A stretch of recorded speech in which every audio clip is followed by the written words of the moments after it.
ওই চ্যাংড়ারা দেখে সবাই করে হাই হাই।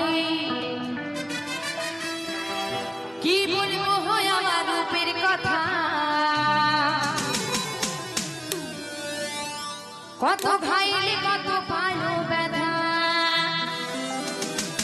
কিছু কিছু দিদি ভাইরা মনে করছে আনন্দ করব করব, কিন্তু খুব লজ্জাবতী এখানকার আমার দিদি ভাই মায়েরা, তাই না?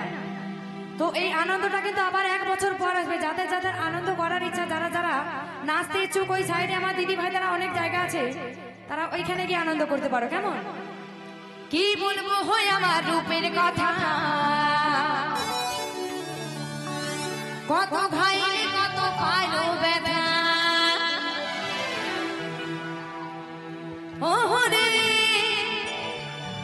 না না রে তোরা নজর দিস না,